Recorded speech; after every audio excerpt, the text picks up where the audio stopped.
Mike, I am struggling to figure out ideas of what to do in February. Do you know where I could find some tips or a guide or what I should be doing in this special month? Yes, I do know. And as a fringe benefit, you'll get to see me, too. And I'll get to see you because it's a live CityCast taping. That's right. We are so excited to announce our first live taping of 2024 with a very special guest, Jade Womack. You might know her as Clock Out DC. She will be joining Mike and I at the Square Food Hall on Saturday, February 3rd. But wait, where is the Square Food Hall? It is downtown, 1850 K Street Northwest. And if you come at noon, you'll get to meet the team, enjoy exclusive food and drink specials from the Square chefs. Our taping begins at 1. And wait, so what are some of the options of things we might learn about? Well, Jade's going to be sharing all kinds of recommendations on how to live your best DC life this February. And she's pretty much the expert to all things DC, so she should know. Well, for me, the main activity in February has now already been made clear, which is that I get to hang out with my co-host, Bridget Todd. That's right. I'm so excited to see you. So Saturday, February 3rd at the Square. Come at noon to hang out with us. The taping begins at 1. You can find the RSVP link in the show notes.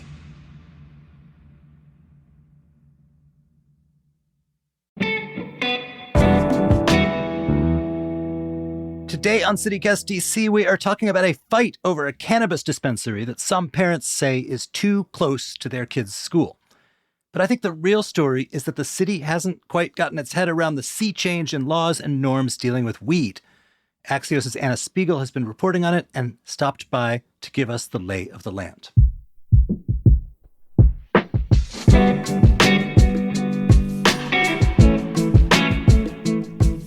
Today is Monday, January 29th. I'm Michael Schaefer, and here's what DC is talking about.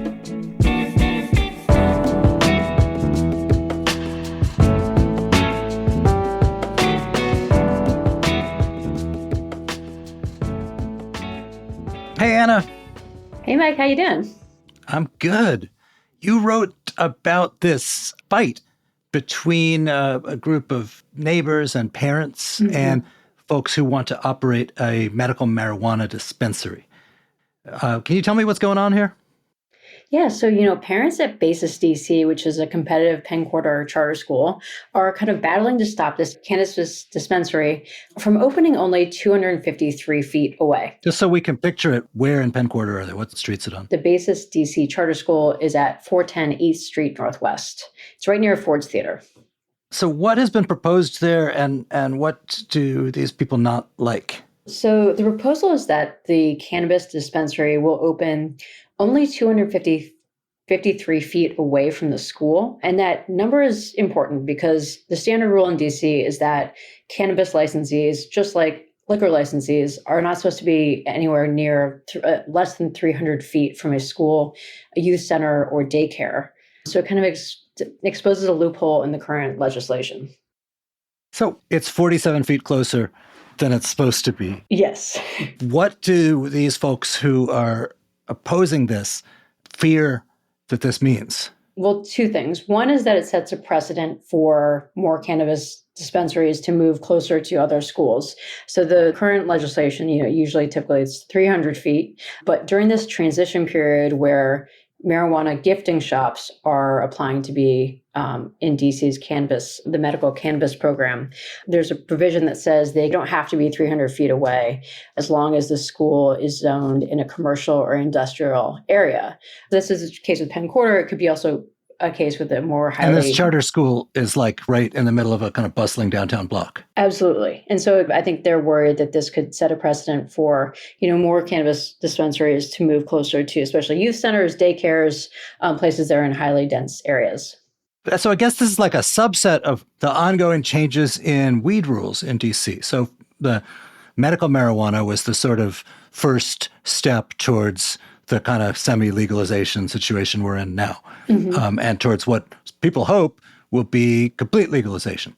And when they started, there were a lot of rules. Like you had to get a note from your doctor and then give it to the city, and then the city would give you a card, and then you only then could you even set foot in a place. They've loosened those rules. Can you explain that a little bit? Yeah, absolutely. It's pretty easy to get a medical marijuana card right now. Especially if you're over 21, you can apply by online, and you can also self-certify. So you can say, this is what I need, instead of having to have a doctor's note like before. So I can go in and be like, oh, I'm stressed out lately. I need medical marijuana according to me. And they will say, here's a card. Yes, in certain stores you can. Typically, you're supposed to apply through the district program online, but I have known of shops that will, you can say, go in and kind of self-certify there too. Wait, why do they go through this whole exercise of self-certifying and calling it medical when, in fact, what it appears is going on is just an effort to sell something that people want? You can't self-certify for a prescription at the CVS. Yes, that's true. I think that it's been in this gray area for so long. Charles Allen just passed emergency legislation giving more authority to ABCA and to ANCs to kind of regulate cannabis like they regulate liquor licenses. Just like, you can't go into a lot of bars and say, hey, I'm 21, believe me, I need a beer. They're trying to say, hey, you should not be able to go into these medical cannabis stores and say, hey, I'm stressed out and I'm 21, I need cannabis. Wait, so what did the dispensary say when you spoke with them? This dispensary that's moving into the Penn Quarter area, the reason why this loophole also applies, they were operating on Each Street Northeast as one of the gifting shops. And if you're a gifting shop that's applying for, you prove you've existed since I think it was the start of last year, and you're applying for the medical cannabis license, and you're applying in a commercial zone, you can be less than 300 feet from a school. So they said, hey, we're following all the rules that DC laid out. We're doing everything they said right. And we're going to be a good neighbor. We're not going to apply. We're not going to, sell to underage kids. They said they're trying to be a higher end kind of model of cannabis store. And so their argument is that they're following all the rules, which is, it seems true.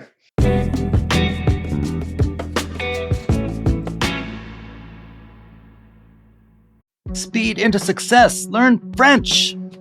Much like a high-speed train, Alliance Française's immersive French language classes propel you towards fluency. Unlock a world of personal and professional possibilities when you become a member and learn French at the renowned Alliance Française chapter in DC. Tradition and modernity intertwine, offering you an unparalleled learning experience that includes language classes, cultural events, and the only loan library in French language in the Mid-Atlantic region. Embrace the language that bridges cultures and enriches your resume. Enroll today. The spring session starts on February 19th. All ages and levels are welcome. After all, they are the French heartbeat of the nation's capital. Find them at www.francedc.org.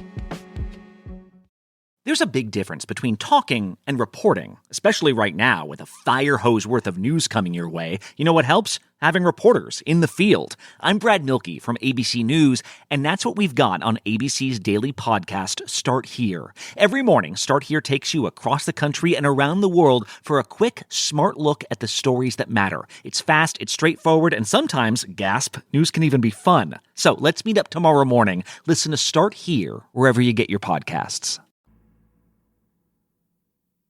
So just for people who don't know, there's this new universe, new to a lot of people at least, with gifting stores and medical marijuana dispensaries. Can you just sort of explain the landscape and what the difference is? Yeah, so DC moved in 2022 kind of to create this pathway for these gifting shops to become medical cannabis dispensaries. So before, you could go into what you call a gifting shop and buy a t-shirt or get some paid advice. And in return, they would gift you marijuana. So you weren't buying the product technically. It was kind of a loophole. So in a way to kind of regulate the cannabis industry in DC and make it more of a black and white situation versus gray, DC created this pathway for gifting stores to become licensed under DC's medical cannabis program. And in March, they created this kind of a transition period where the gifting shops could apply for a license within a 90-day period. If they don't apply for the license, that's when they're going to start facing, some crackdowns. Places could be fined for operating without a license, just like a bar or restaurant would be fined for selling liquor without a liquor license. And I gather this whole weird situation Like in Maryland, you can buy quantities of cannabis and it's legal, and that's that. And there's rules about how you sell it, just the same way there's rules about how you sell booze. But in DC, they have to go through all of this rather more complicated rigmarole because they are nervous about interference from Congress, I gather. Yeah, absolutely. And I think that's been part of the issue is that, the DC Council, for example, has said that they're not allowed to enforce this the same way, as you mentioned, like Maryland would be able to enforce it. And that's why there's been more of this gray area happening here. You quote, I don't know how many parents there are in this group opposed to it, but they are sort of doing this, anxiety about this is going to be a bad influence on the youth and the youth will be able to access drugs. That strikes me as a little bit of when your kid already goes to school in a downtown block, which is, full of all the commerce of humanity. Is it really, are they saying that they're worried that their actual children will walk into that store and acquire cannabis? I think there was a range of concerns. There was an ANC meeting where the parents protested, as well as some of the kids presented as well. I think there are some people that say, proximity is dangerous. How do we know that they're going to abide by the law? Others are worried about just the proximity to having somebody advertising weed across from the school. And somebody was worried about, what if you see a people potentially lined up to buy weed, what message does that say? Is it okay to partake? And then also parents expressed nervousness about the clientele that would be attracted to the cannabis shop. And is that a more unlawful clientele than, what's attracted to your liquor store? It's hard to tell. And there's, obviously not like a study on these things, but I think there's just like a little bit of, this is obviously an unknown area. DC is really figuring this out right now. And there are going to be some growing pains as, these things move forward. I mean, it strikes me as kind of far-fetched to imagine. I mean, like if you go to a legal weed store in Maryland or someplace where it's legal, you got to show an ID to get in the store to browse. There's rules, and that's because the operators of the store have something to lose, which is to say they could have their business shut down if they get caught violating the rules. So it just seems to me that for like a 15-year-old student, the chances of acquiring weed at the legal dispensary nearby is much less than like getting it from one of their friends or just buying it on the walk from school to Gallery Place. Yeah, I absolutely, I do agree with that. And I think actually one of the ANC members who I spoke with shared that opinion saying, these places are, as you said, like much more highly regulated. They're very strict. And I'm sure this operator, if they do move in, will be under a certain level of scrutiny that your average cannabis dispensary just on the corner would not be. So the chances of, especially underage kids going in and buying cannabis would be that's definitely not their goal. And they say they're going to be high end, which I take to mean expensive, which is, again, a thing that's usually not welcome news to teenagers. Absolutely. If you walk through Georgetown these days, you see all these different kind of very designed for different kinds of cannabis dispensaries, medical cannabis dispensaries that have opened. And they look like spas. You have beautiful seating and nice lighting and lots of Tulum style, basket seats. And they're going for a different higher end clientele, people who would pay, $25 for a joint. So what's the future of this? What happens now? When are we going to know if this dispensary opens or not? So there's two hearings coming up, one in February, and then there's a period of protest in April. Charles Allen said he was going to write a letter protesting the shop and its location. Again, because I think it's a wider concern, not that this shop is going to open, but maybe that it's going to set a precedent that shops can move closer to schools and youth centers. But yeah, I think we'll see, through these meetings, whether it will happen or not. Yeah, so keep your eye on the February one. Anna, thank you for being here. Thank you so much.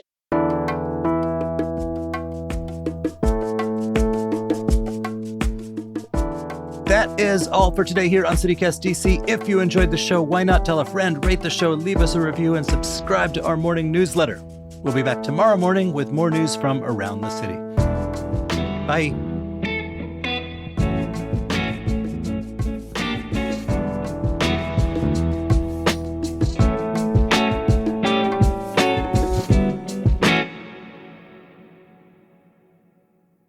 Was that the kind of place you hung out when you were 15? No, we hung out at Papa's Liquor Store on Wisconsin Avenue.